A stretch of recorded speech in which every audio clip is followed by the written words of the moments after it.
I'm Jason Hagan. I work with AMO. I work on our business programs and services. What my role is to help find, develop, and coordinate effective business programs for our member municipalities. One of the ones we've taken upon is risk management. And so what this is, in our LAS partnership with Frank Cowan Company, is on education. Why municipalities need to worry about risk, why spending time thinking about risk is beneficial, and what risk management can do for your organization. So these are things that are obviously very important, things that sometimes fall to the wayside in these tough times we're in and busy times. But I think today the two representatives from Frank Cowan Company will make it very clear that risk management is worthwhile. It's something you do need to address, and it actually does pay off in spades if it's done well. So the point I will make is that if you're looking for any risk management education, the LAS website is a good avenue for that. Get to that from the AMO site as well. Through the LAS site, you can get to a repository of information. It's the Frank Cowan Center of Excellence for Municipal Risk. They'll talk about that later. But anyways, I just want to give you the insight, give you a bit of context as to why we've invited Frank Cowan to come to this session to speak to you about risk. And obviously it's a well-attended session, so it's an issue we're all interested in. So I will pass it over to Derek from Frank Cowan Company to begin the presentation. Thank you, Jason. Thank you for the invite to address you today. It's always a nice opportunity to pass along the message, as it were. I'm going to speak from a claims perspective. I'm the head of the claims department at Frank Cowan Company. Over the years, municipalities in this province have been burdened, we say, with too high of an onus. Courts are giving your money away to injured claimants in this province. Most of the claims resulting from motor vehicle accidents in which people sustain very serious injuries. And believe me, at Frank Cowan Company, we are not saying, and I don't believe any municipality is saying, that these people should not be cared for in some fashion. However, it's our position that through joint and several liability, through the lack of contributory negligence on these claimants, through a decision called Giuliani that we'll talk about, that the burden that's been placed on municipalities is just at the breaking point. This presentation I'm making is really a call to action. Frank Cowan Company has worked with AMO over the years. We assisted in authoring a white paper on joint and several liability a few years ago. That didn't seem to catch the government's eye or ear.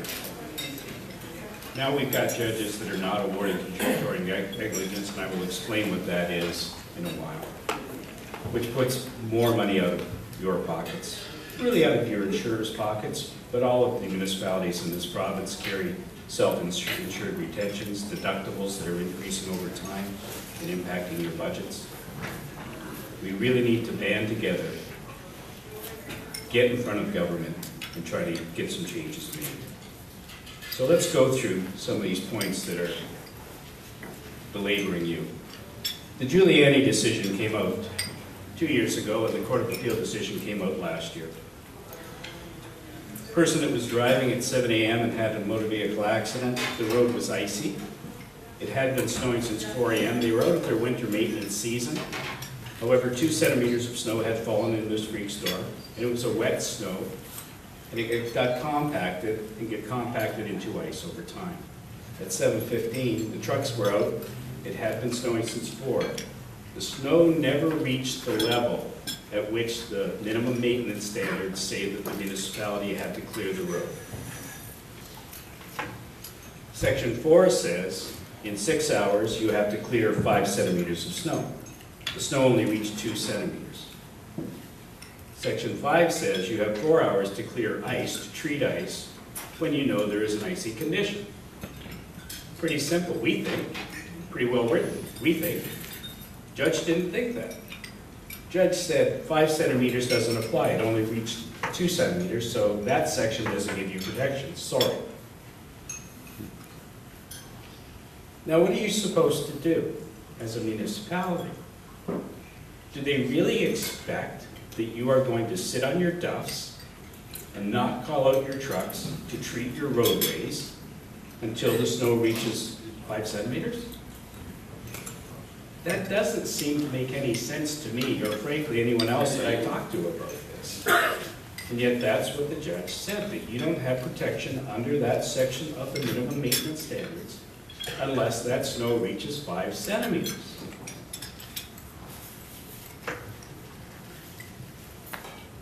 Sorry.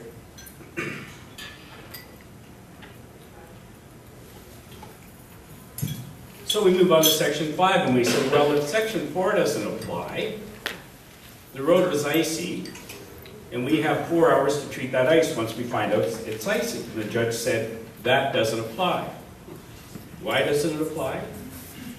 He makes the assumption that ice forming must be formed by either rain falling and freezing or sleet falling and freezing. The fact that the snow was wet got compacted by vehicles and turned into ice gave that municipality no protection under that section. Again, it's incredulous to me. I mean, it's pretty simply written. But the judge said it didn't apply. And he awarded the injured person not a lot of money in this case. They weren't really severe injuries. I think it was around $1 million. Here I am, $1 million, not a lot of money. Well, that is a lot of money. But in my world where severe injuries bring funds these days that are astronomical. 10 years ago, the worst injury you would deal with, say a person that was a quadriplegic, is going to sit in a wheelchair for the rest of their life and has a lot of care needs, or a brain injured person, again, going to need 24/7 care for the rest of their lives. Those cases were settling for $4 and $5 million. These days, the worst one, McNeil versus Bryant, a case that was released in 2009, over $18 million to provide care for this girl for the rest of her life. She was an older teenager, 18 I believe at the time. Very severe brain injury. Hope she has a great life. I think she does need the care, but really over $18 million. That seems to be over the top to me.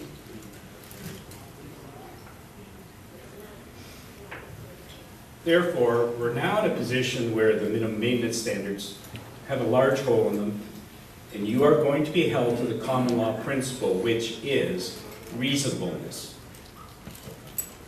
In the face of a winter storm, did your administration get the trucks on the road in a reasonable amount of time, and did they reasonably treat the roads? Did they use the right mixture, sand, salt? Did they have the right application rate? And were they reasonable in doing all of these things? It's a pretty high onus and a pretty vague onus, quite frankly. That's why the minimum maintenance standards were brought in, to get some clarity around what your responsibilities are. Now, luckily, Ontario Good Roads, and Frank Cowan worked with Ontario Good Roads on this, pressured the government, and the government released a document on Friday that said they are going to open up the minimum maintenance standards and get them fixed before the snow flies this winter. Now, unfortunately, in Northern Ontario, the snow might start flying next week. So we'll see what happens there. But we've got the government's ear on that. Anything you can do to apply pressure to your MPPs, please do so, because they really need to be patched up. The problem we have now is that between the Giuliani decision, which was 2 years ago, and this winter maintenance season is wide open. If we get the minimum maintenance standards fixed going into this winter maintenance season, it will apply to all accidents that happen this coming winter. But all of those accidents, and we have 1,600 motor vehicle accidents open for claims at Frank Cowan Company alone. All of those claims are going to be judged from the common law principles. We have virtually no protection under the MMS for you. So it's important that we get these things patched up. So we started off the morning with some pretty scary numbers. Like, those are some pretty scary stories that I think scare us all. So my job now is to try and say, okay, so we've got some awful things happening. We've got some big bucks coming out of the pockets of our municipalities. So So let's try and put a positive spin on it for the rest of this seminar, and let's talk instead about what we can do. Some simple things, some cost-effective things, so that we're not hit with these millions and millions of dollars in claims.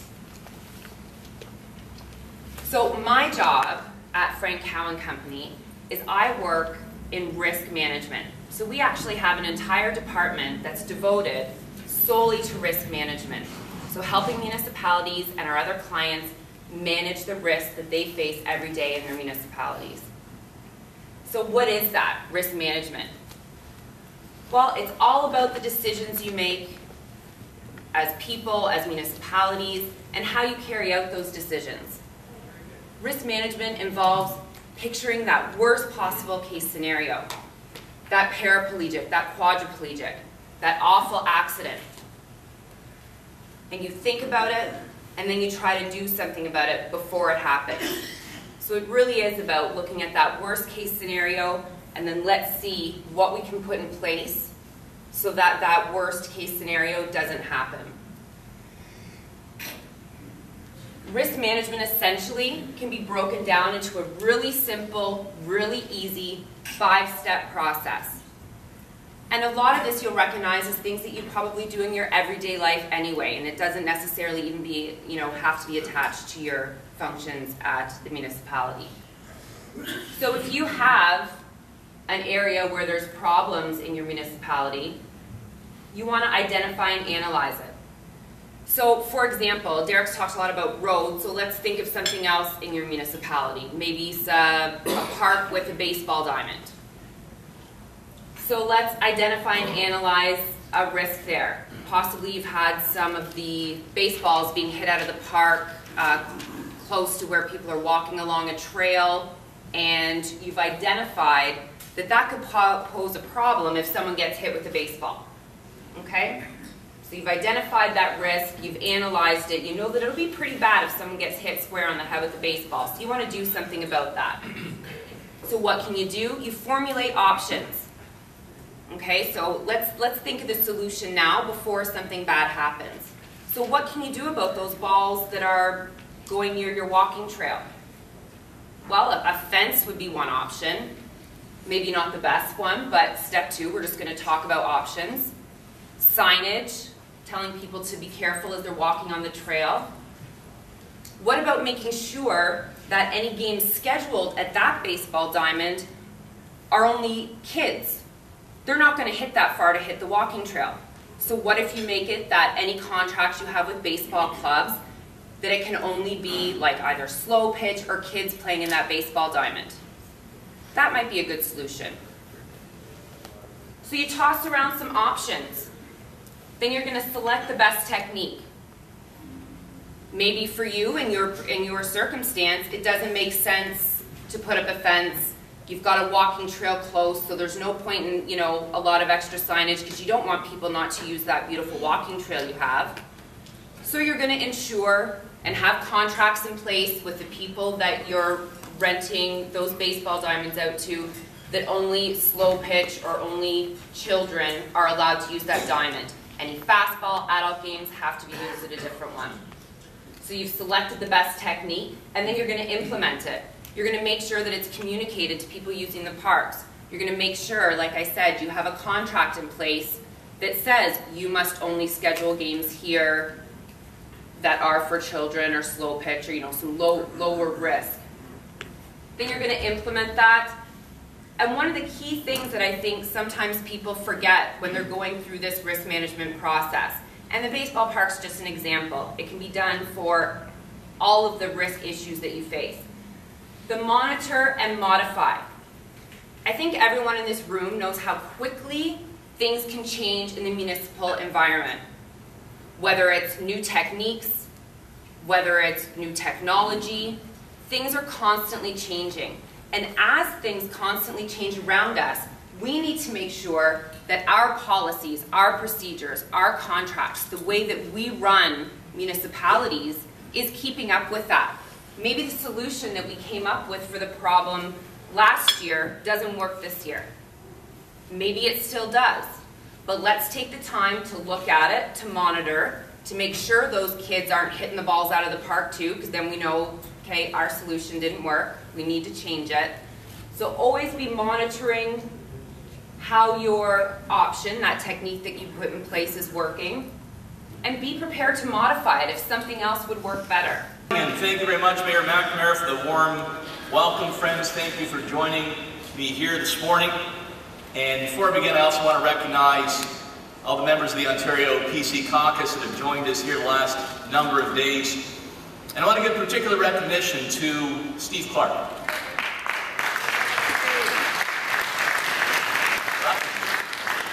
Steve, many of you know, former Mayor of Brockville, former president of AMO, and I think doing one hell of a job as my municipal affairs and housing critic. Steve, thank you for your leadership and all your hard work. And since all politics is local, I always good to recognize folks from back home in Niagara West Glanbrook. So I want to thank folks from my riding, Mayor Doug Joyner, from West Lincoln, Dave Augustine, from Pelham, Bill Hodson, from Lincoln and their councils for joining us here at AMO as well. Good to see folks from back in beautiful riding in Niagara West Glanbrook. Well, as many of you know, my caucus colleagues and I, we've been traveling across the province. We hit the road a lot these last number of months. We call it our Jobs and Economy Tour. Because after all, that's what it's all about. In fact, as part of that, I've been in many of your communities, many more to come. And I'm doing these sort of open house town halls, unfiltered here directly from people out there. It's a great way to take the pulse of our province. You're talking to folks who actually are paying the bills, creating our jobs, running our towns and cities. And that kind of format has also been great to let people see what I'm all about, what I stand for, and what I believe. Of course, as leader of the official opposition, there's always a challenge to build up your name recognition. I was in Oakville last week, doing one of these town halls with the Chamber of Commerce, and I was downtown afterwards. And a woman came up to me in the street, she said, you know, don't tell me, I know who you are, and she's snapping her fingers. So after a while I said, Tim Hudak? And he said, no, that's not it, try another one. But while that part always needs a bit more work, what I can tell you is my message is pretty much set. Know where I want to go. And the message doesn't change depending on the audience I'm in front of, where I go, who I talk to. And sometimes that means walking into the lion's den, telling folks that things they may not want to hear, the things I know they need to know. So the message here is quite straightforward. It's time for some straight talk about where we are as a province, where we've gone off course, and what we need to go to get our province back on track. Because here's the thing. We're out of money. We've lost too many jobs. Ontario's debt has actually doubled since 2003, and we're hurtling towards a $30 billion deficit. Along the way, we've been slapped with 3 separate credit rating downgrades. And in your hometowns and cities, nearly 600,000 women and men woke up this morning with no job to go to. And we've lost 300,000 well-paying manufacturing jobs, 22,000 more last month alone. And while we've lost 300,000 in the manufacturing sector, we've actually added 300,000 more jobs to the government payroll. It's simply not sustainable. And all of that means that for the first time in our history, Ontario's become a have-not province, getting equalization payments from the others. You don't need me to tell you about this. These problems aren't confined to something called the provincial government. When economic and fiscal challenges hit us provincially, when they take root at Queen's Park, well, they spread outward. They impact on local governments. Budget pressures, service cuts, tough choices, because we're in tough times. And when we're in trouble provincially, that means you're in trouble. And if we don't get our act together soon, we'll be in a world of trouble. let's have no doubt, Ontario has reached a tipping point. And you know, a decade ago, while Greek politicians, they came to a similar crossroads. And what do? They simply kicked that can down the road.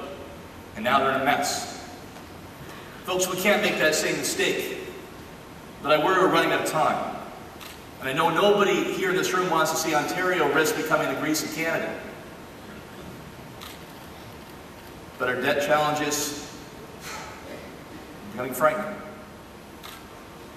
You know, Ontario's debt interest costs $10 billion off the top. If there's actually a Minister of Debt Servicing sitting around that cabinet table, they would have the third most expensive ministry in government, right after health and education. So before municipal affairs and housing, before transportation, debt interest. And we all know that interest rates are at historic lows. They're going to go up, sooner or later. So let me put that risk into perspective for you. You know, a single 1% increase in interest rates go up a single percent, that will cost the provincial treasury $500 million. And that's the money we've already spent, we've already borrowed, largely going in the pockets of overseas lenders. So what's $500 million mean? Well, how about 250,000 MRI scans? And I bet everyone in this room has had to wait for a loved one, family member, or friend for an MRI scan, a CT, needed surgery for far too long. That's what's at stake. And each of you I know is a guardian of the public purse. That's what you do, and that's why you care, and that's why you're here. And like me, you know in your gut that that's wrong. And the Ontarians I talk to, they certainly get it. And so they say to all of us, you got to do something. You need to act. You need to move. So that's why I've come to see my job as leader of the official opposition, not simply to oppose, but to propose. And increasingly people are saying, okay, Hudak, we're listening. Show us what you got. So that's what I'm doing. My team and I, we're putting bold, new ideas on the table to get our fiscal house in order and get our economic fundamentals right. On the fiscal side, the problem is as obvious as the solutions are difficult. But they'll only get more difficult if we don't act, and act soon. Because the overspending today is putting the things we value at risk. From the construction of new hospitals in Brampton or Vaughan, to a new Highway 7 between Kitchener and Guelph, to name just a couple examples that are in the news recently. That's what's at stake. But here's the good news.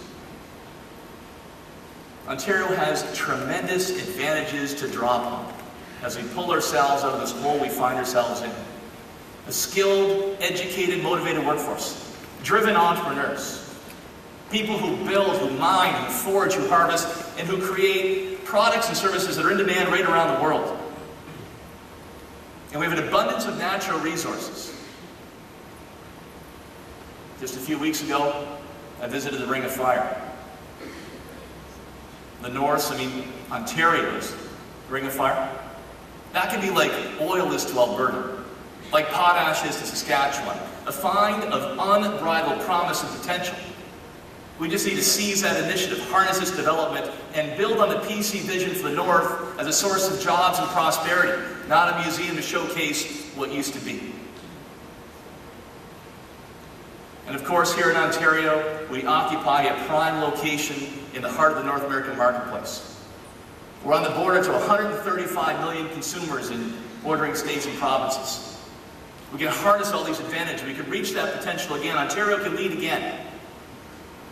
But only if we take urgent action to stop the overspending and focus on jobs. So where do we start? Job number one, rein in spending, balance the books, and pay down the debt. And it starts with an immediate, across-the-board, mandatory public center wage freeze for all of us.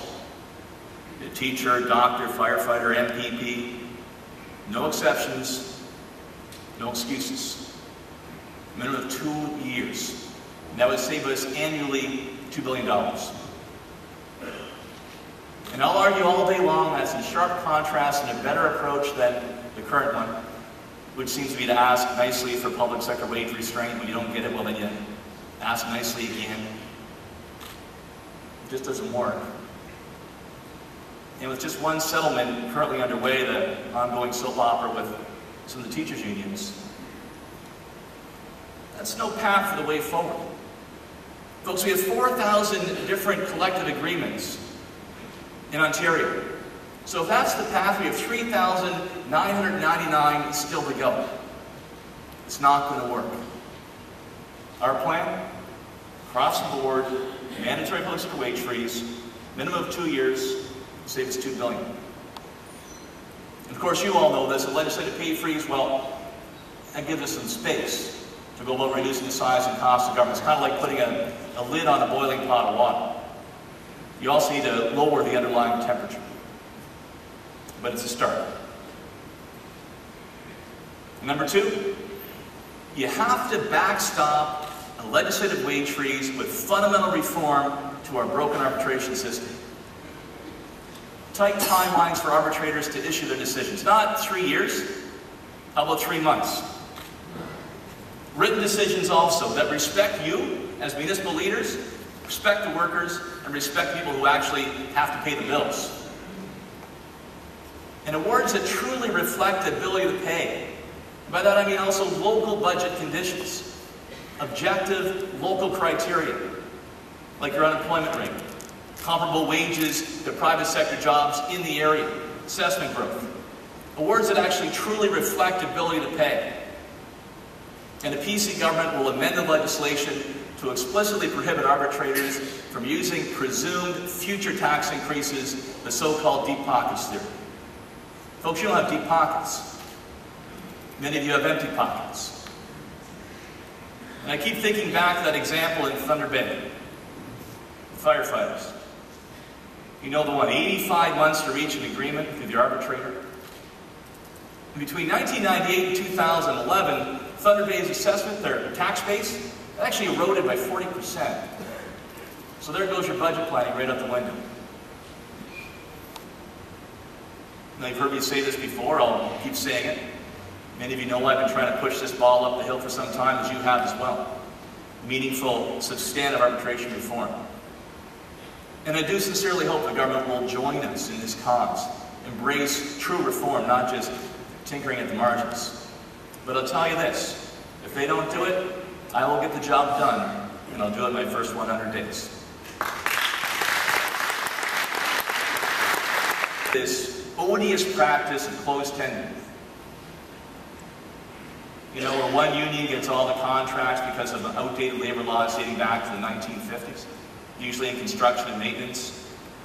In fact, this is one of our key ideas in our Paths to Prosperity white paper. It's called Flexible Labor Markets. I encourage you to take a look at it. Basically taking on the public sector union leadership that has become too strong, getting some balance, lowering costs, creating jobs. Back to closed tender. So you all remember that story, I think it was in the Toronto Star, about the Toronto District School Board that had to pay the union $148 to install one single pencil sharpener. $3,000 for an electric socket that should have taken 4 hours. They billed for 70-something. And I know municipalities across the province, from Sault Ste. Marie to Toronto to Hamilton, see costs that are too high because the competition isn't there for the work. And I commended Mayor Bertini yesterday when we met in the City of Hamilton for actually taking this on. They fought the Carpenters and Joiners Union for 2 years in court to break its stranglehold on these contracts and give taxpayers some relief. Hamilton's pointed out that this could cost them up to 40% more for projects because their hands are tied by these outdated laws. Folks, we'll drag those labor laws out of the 1940s and 50s into the 21st century. We'll give you a break and let you choose the best quality at the best price. The PC government will fix that too.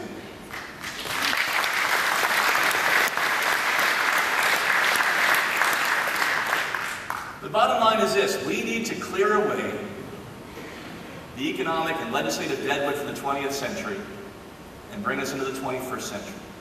To create jobs, to give value to taxpayers, to free up your hands.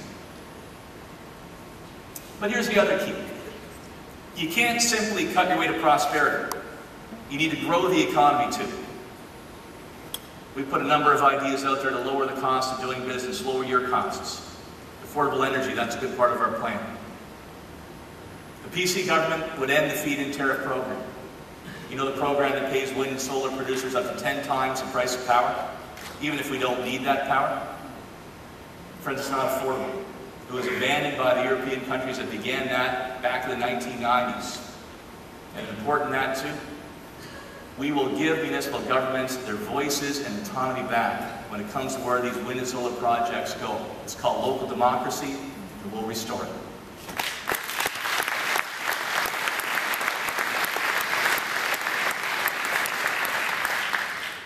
And more broadly, we will restructure our electricity sector to focus on affordability and reliability. I believe fundamentally that energy is about economics. It's not a social program. If you want to see more, I encourage you to go to our website, OntarioPC.com, or talk to one of my colleagues. We're putting out these bold ideas. This one's called Path to Prosperity Affordable Energy. 13 bold new ideas to get energy back to basics. Check it out. Second part of that, not only do you need to get energy costs under control, you need to lower the tax burden. High taxes are another obstacle to growth and jobs. So we will lower taxes on the businesses that anchor your main streets, that fill your industrial parks, that create jobs in all your communities. And we'll get the government out of the business of picking winners and losers in the marketplace. Listen, if provincial politicians were actually good at this, we'd all be investment bankers. Pays a bit better. We'd end that practice. And lastly, we would lift the heavy hand of the provincial government from off your shoulders. Get Queen's Park out of your way and out of the way of businesses to actually ensure you can create jobs, you can build your communities. And nowhere is the need for action more clear than when it comes to this alphabet soup of bureaucracy and red tape that you're drowning in. Let me give you one example we heard from some municipal leaders. It's about Lake Simcoe. So, did you know that Lake Simcoe has 3 different government agencies and 4 ministries all watching over it? So let me list off each one. The agencies are the Lake Simcoe Coordinating Committee, or the LSCC, the Lake Simcoe Science Committee, or the LSSC, the Lake Simcoe Regional Conservation Authority, or the LSRCA, and the ministries are Natural Resources, M&R, Agriculture, Food and Rural Affairs, MAFRA, Municipal Affairs and Housing, MMAH, and of course, Environment, MOE.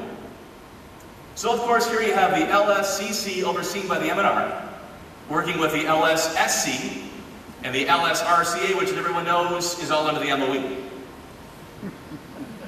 All with the support of OMAFRA and MMAH. FYI. And while we're blowing the dust off things, instead of creating a brand new bureaucracy like the College of Trades, that's going to trip up our tradesmen, our small businesses, and new taxes and red tape, we will tackle our antique apprenticeship system to create 200,000 new skilled trade jobs. Machine operators, carpenters, welders, electricians, good, well-paying jobs in our province. That's part of our plan. We'll create 200,000. Friends, bold new ideas like these, and many others our PC team is promoting, they're going to be good for Ontario at every level. And we'll keep a laser-like focus on jobs and stopping the overspending. A more competitive, dynamic Ontario will reduce unemployment. It will attract investment. It's going to spark innovation. That's the kind of Ontario I want to build. An Ontario that can afford the things that we actually value and need. World-beating healthcare, education, roads, bridges, and transit. These are things that once defined our great province, but don't anymore. And a return to prosperity will be good for local governments, ensuring thriving, welcoming communities with the tools and the tax base you need to grow and stay healthy and vibrant. But most of all, a more competitive, dynamic Ontario will inspire hope. And once we have our hope back, we can start to dream again about the day that's on its way when Ontario is once again a beacon of opportunity throughout Canada, throughout North America, and around the world. Our great province, Ontario, will lead again. Thank you very much. Well, thank you, Mike, and good morning to delegates to AMO and Mayor McCallion.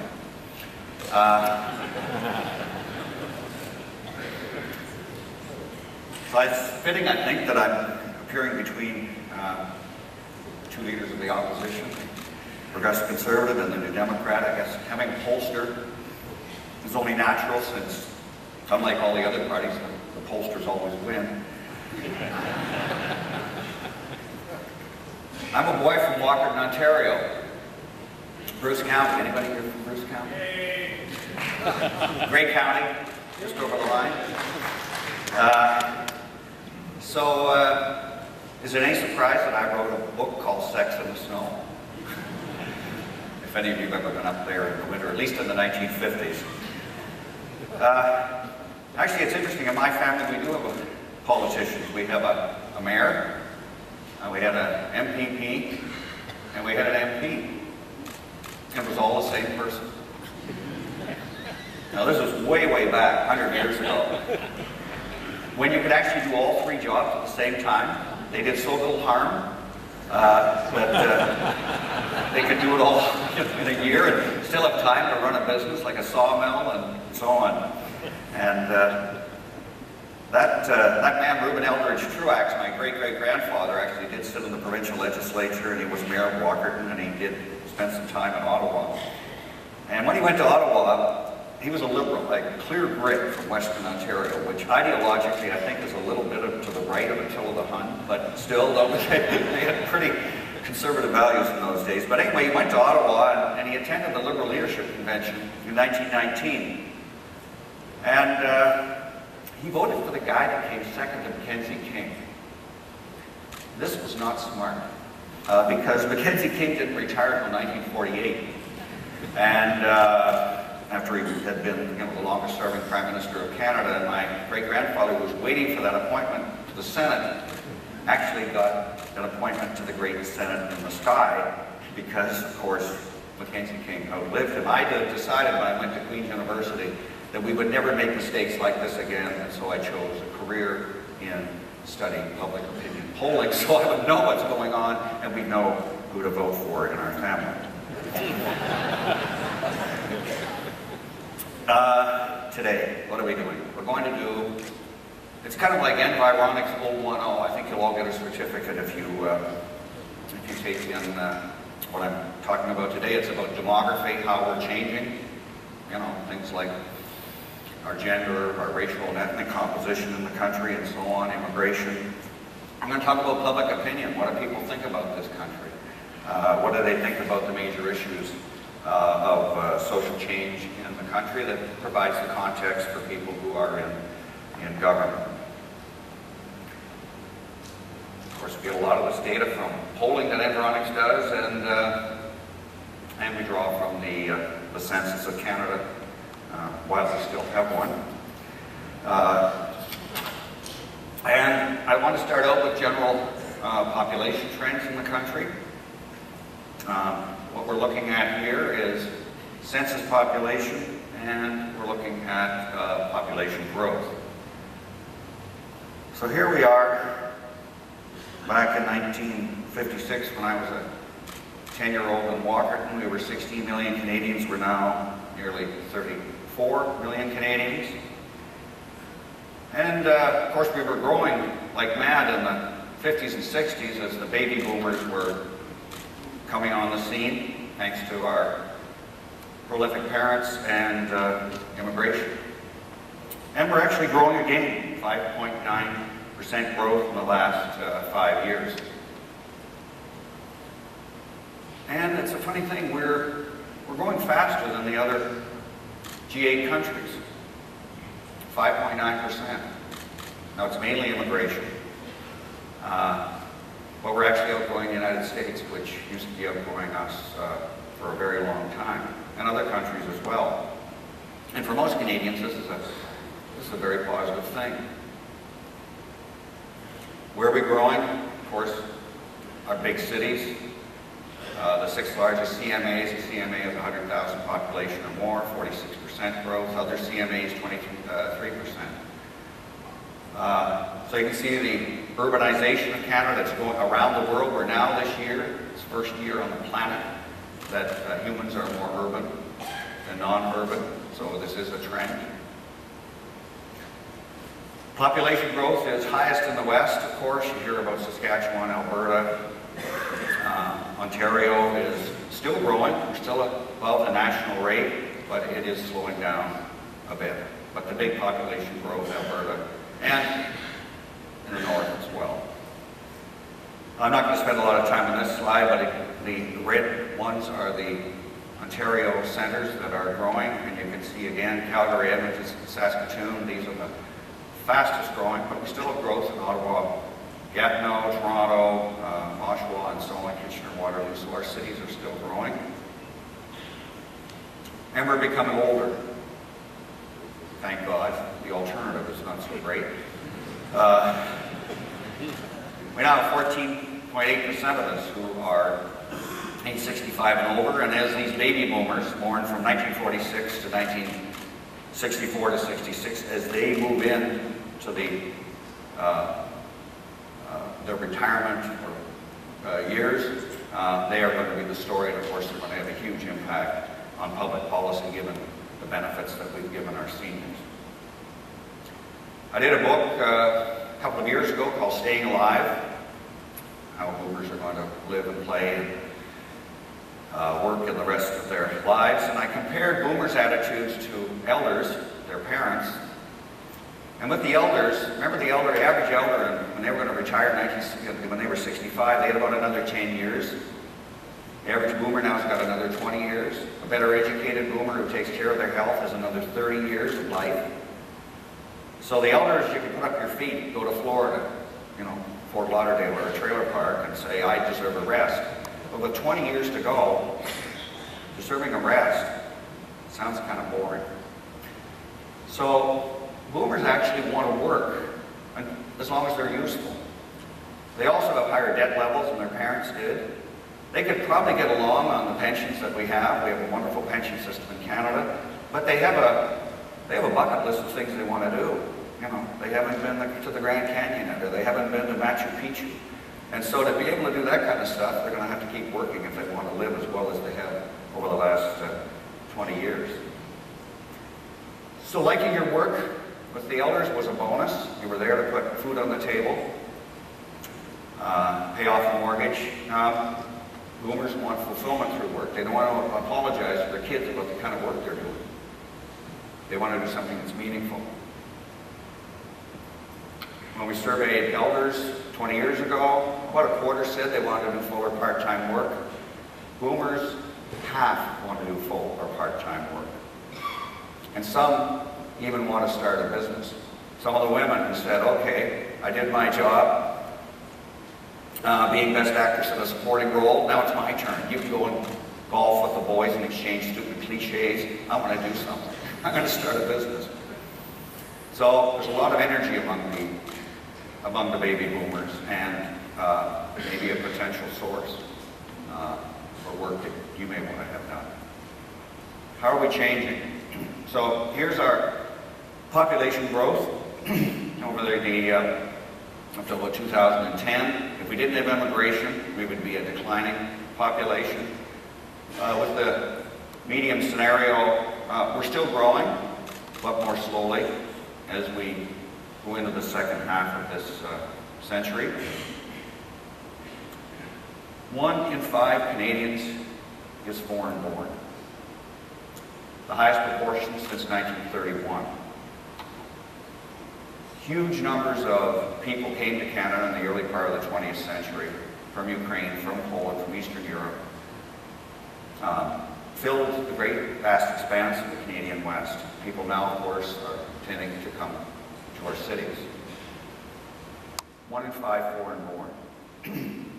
Australia is the only country that has a major country that has a larger proportion of nearly 25%.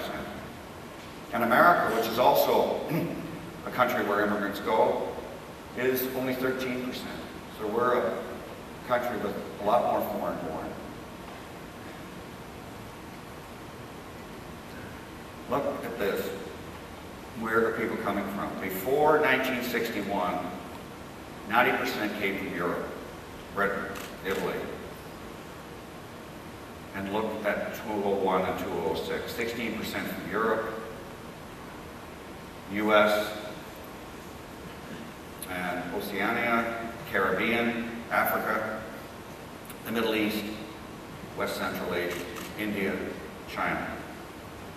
The source countries, the UK is still number one, interestingly. All those Brits that came after the Second World War and into the 50s and early 60s, still the largest number of immigrants, followed by China, India, Philippines. If you look at these 6 to 7 million immigrants, we would have 15 countries of 100,000 or more. Or we would have 82 countries of 10,000 population or more. Or 150 countries of 1,000 or more. If those 1,000 people from those 150 countries do well in our country, they're going to tell other people in that country that Canada's a great place and they're going to come too. So this is our future. Recent immigration, China, India, and now Philippines has come into first place. Our language, and our language is English, is still 60% of us have English as mother tongue. French is slowly declining, and other languages are almost equal now to French, which means that your kids may not only be studying French as a second language, but Mandarin may be there as well. By the way, if you think French is hard, try Mandarin. So, languages both spoken at home, the Chinese languages, Punjabi, Spanish, Italian, Arabic, and so on. A lot of linguistic diversity coming to Canada. And immigration, I'm not going to pour over this, but immigrants used to be coming mainly to, Montreal, particularly Toronto, Vancouver, and now they're spreading out to other countries. So Calgary, Saskatoon, Winnipeg, other places are attracting immigrants to our country. The visible minority population, 4.7% in 1981, now nearly 20% of Canadians are visible minority. By the way, Aboriginal Canadians are not considered visible minority, which is interesting because some theories have the fact that they came 10,000 years ago across the Bering Strait, across the Pacific, from Asia. But in spite of that, 18% of us are visible minorities. Today, it's 16% of the population of Canada, and it's going to become 31% by the year 2031. It's growing rapidly. Toronto is soon going to be a majority of minorities. 63% will be visible minorities. Vancouver, 59%. I think if I want to get myself on the $100 bill, I better hurry up now because it's going to be less likely. I'm probably going to find myself actually at the Royal Ontario Museum in the dinosaur collection, where I belong. So there's some demographic overview, public opinion. We're asking Canadians what they think are the symbols of being Canadian. So number one, of course, is our beloved healthcare system that all politicians want to say keep sustainable, particularly again with the aging of the baby boom. Our charter is right up there, our Charter of Rights and Freedoms. It's rather new, but it's something Canadians have embraced from coast to coast. We like our flag, particularly when it's flying at international competitions. The RCMP, literature and music, and the fastest rising element of our identity is multiculturalism. It is now, together with the accommodation of French and English, Catholic, Protestant, multiculturalism is there, and you can be sure that in future also the accommodation of Aboriginal peoples to be full participants in our society will be on that agenda as well. So people who say multiculturalism is part of our identity, 58% in all the province, and urban makes sense. That's where immigrants, first, second, third generation, tend to live. 69% say multiculturalism In the towns and rural areas, it's still very high at 46%. This is really an amazing chart because when I have people, academics use our data to do special in-depth analyses of data that we collect. So you make a statement that's kind of a biased statement. There's too much immigration in Canada. Do you agree or disagree? It's kind of a biased statement since it's sort of leading people to say, yeah, there is. And for a long time we said that. And it's amazing, 61% when we first asked the question in 1977. And then something happened in the late 1990s. Could it be what you people were putting in the water? I don't know. But people's attitudes started to change, and really dramatically. To the point now that since the turn of the millennium, we've had a majority of people who disagree when our pollsters say there's too much immigration in Canada. 58% disagree now, and 38%, only 38% agree. In Ontario, it's a little less. Economic troubles here, I think, are part of that reason. But still, you have a majority saying there's not too much immigration in Canada. So you make another statement. Immigrants take away jobs from other Canadians. Again, there was a lot of debate about that in the 1990s. But in our decade, overwhelmingly say immigrants don't take away jobs from them. They do jobs that other Canadians aren't doing. They're creating jobs. Immigration has a positive economic impact. 80% think that having immigrants in our country has a positive economic impact on our growth and prosperity. What about crime?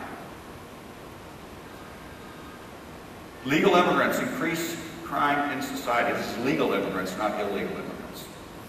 Okay, latest survey, 2010, 56% of Italians think legal immigrants increase crime. Germany, 46% agree. Netherlands, 45%. France, 40%. UK, 33%. US, 32%. Spain, and Canada. With 20% foreign-born, again, second only to Australia, which isn't in this study, we are the least likely to think that immigrants increase crime. But, and this is the rub when it comes to multiculturalism in Quebec, reasonable accommodation, which is one of the issues that the leaders are debating over there. Too many immigrants are not adopting Canadian values. 2/3 of people say that's the case. This is a problem. 68% of Ontarians overall think that. 2/3 in our cities think that, where we have great concentrations of new Canadians. And 75% of people in rural and small town Ontario think that. So what should new Canadians do when they come to our country? So we ask the public, the general public. First of all, respect for Canada's history and culture. Learn English or French, you're going to need those languages to be successful in an information economy. In the past, you could come to our country, you could put one brick on top of another brick, you could have a great life, you could have great kids and be successful as long as the foreman, spoke English. It's not possible in an information economy. We're a service economy, and you have to have linguistic skills. Tolerance for others. This is again what we want new Canadians. Respect for the law. Pretend to stop at stop signs like the rest of us do. Assimilate. Become part of our culture. Marry our kids. Improve my genetic stock by, coming into my family and upgrading the genome. Work ethic. Democracy, freedom. And then we asked immigrants, what do you think you've got to do to be successful in Canada, to be a successful immigrant? There is no difference. Immigrants come to this country knowing the first thing they got to do is understand the country and its history and traditions. They know they got to speak the language because they want to get a good job. Of course, their kids go to our schools and they learn English and they have no trouble getting jobs, but the parents who come do. And qualified parents often have trouble getting into our professions.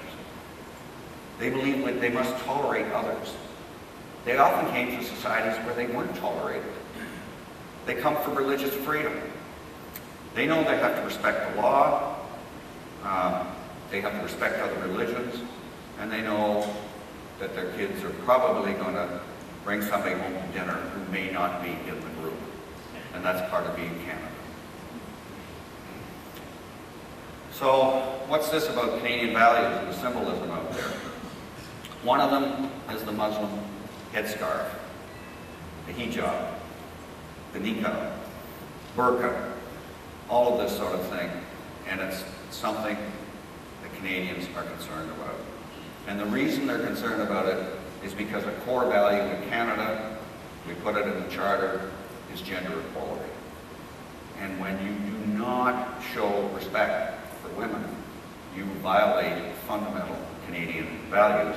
And Canadians are concerned that the wearing of the headscarf is something that shows that women are the victims, maybe even the voluntary victims of religious patriarchy. Let me tell you, that has changed in Canada over the last 50 years. Quebec is even more concerned. I hope I don't offend Quebecers by saying when you have an insecure minority, if you're French in the sea of English, you're more insecure, you're more like your French cousins in France who are also concerned about the wearing of what are considered religious symbols in public. So there is a real debate then on this issue. Boomers are looking for more than a peaceful retirement, so there may be some boomers there who can help out with some tasks that you have in your municipality. We are not becoming more conservative in opinions and values. I think we're fiscally conservative. We've always been that way. In fact, I've often argued that our fiscal conservatism allows for the basis for our more social liberalism. But it's just a theory. It's a paragraph in one of my books. But generally, openness to others, tolerance of others, these are values that are there. Go to our colleges and universities and look at the multicultural mosaic before you. Look at the future before you. We have no choice. We have too many races for racism in our country. Most are comfortable with Canada's evolving diversity, but they want newcomers to fit in. And that is adopting those Canadian values of tolerance, of respect for law, and particularly the respect for someone who isn't like you, who doesn't have your race, doesn't have your ethnicity, and doesn't have your religion. These are, of course, the things that are being inculcated into our kids in schools, in our wonderful public education system, the most underrated institution in our country, in my view. And we still believe in government. Despite our frustrations, despite our getting angry when they kind of waste $1 billion here and a few $100 million there, there's still a faith that this system, the worst system in the world, except for all the others. And we're not wanting to support new or higher taxes, but I think the idea that we would support new taxes, that they replace other taxes, if we could have sunset on some programs that we don't need anymore, and bring in new programs that we could use. Again, these, I think, are the kinds of problems that the two politicians who are addressing you this morning are going to be talking about, is how do we assign our priorities, given that the tolerance for radically expanding our tax base for radically new programs is not there, but our conversation with the people about priorities is there. A respectful conversation about what should our priorities be, given the economic and social reality of Canada. Ladies and gentlemen, that is everything you will want to know about Canada, and we're grateful. Our next speaker is the leader of the Ontario New Democratic Party, Andrea Horath. She is the first woman to lead the Ontario New Democratic Party and only the second woman to serve as leader of a political party with representation in the provincial legislature. Andrea is very comfortable talking about municipal government needs and interests, but then again, she was one of us. From 1997 to 2006, was a councillor in the city of Hamilton. Her community interests and talents found a new home as an MPP, and in March 2009, she won the NDP leadership, and she has met with us at this conference ever since. Ladies and gentlemen, Please help me welcome Andrea Horath, leader of the New Democratic Party of Ontario. Thank you for the introduction, Mr. Mayor. It's an honor for me to be here, and I'm always very much looking forward to coming to the AMO conference. I enjoy a chance to speak with the people who make our municipalities work, and those people are you. Like the people who sent you here, your constituents in our towns and cities and communities, you don't have a lot of time for empty talk. It's a key difference between municipal politics and other orders of government. You know, I was first elected to City Council, as Gary mentioned, in Ward 2 back in 1997 in the City of Hamilton. And I had the honor of being re-elected 2 more times at the municipal level after that. And I gotta tell you, I say this all the time, you can take the girl out of the city, but you can't take the city out of the girl. I really love municipal politics. I learned a great deal in my time at City Council. I learned how to balance the demands of public life with being a mom to a young child. I learned who to talk to when there was a problem that needed to be solved. And I learned how to get results. The people who elected me, like the people who elected you, expected their garbage to be collected, their water to run, and their police to be there when they needed them. And they see you every day in your office, in the grocery store, on the street, and they let you know when you're not delivering. And sometimes they let you know in pretty blunt terms when you're not delivering. And you know, sometimes that pressure can really drive you nuts. But that immediate and personal connection to people and their problems is one of the things that I love the most about municipal politics. The issues that you face on the job are real, they're immediate, and they're personal. You find solutions because the people who elected you won't accept anything else, but also because you took this work on specifically to solve those problems and to make your communities better places. In municipal politics, I had the pleasure and opportunity of working with Liberals, working with Conservatives, and frankly, working with people who were very proud to say that they were neither. And we collaborated and got things done. Things that I'm very proud of to this day. Municipal politicians have a lot to teach their provincial and federal counterparts about the importance of compromise, about setting aside partisan goals to get results for the people who actually elected them. And I think that's a lesson we all need to learn. You know, it's particularly timely, as this week, so many Canadians are remembering and celebrating the life of another fellow municipal politician, Jack Layton. Now, it's no surprise that Jack came from municipal politics. His ability to compromise, his focus on results, and the relentless optimism that he showed worked at Toronto City Council, and it helped change the way Canadians thought about politics. And that's important. It's important now when we think about the challenges that are facing our province.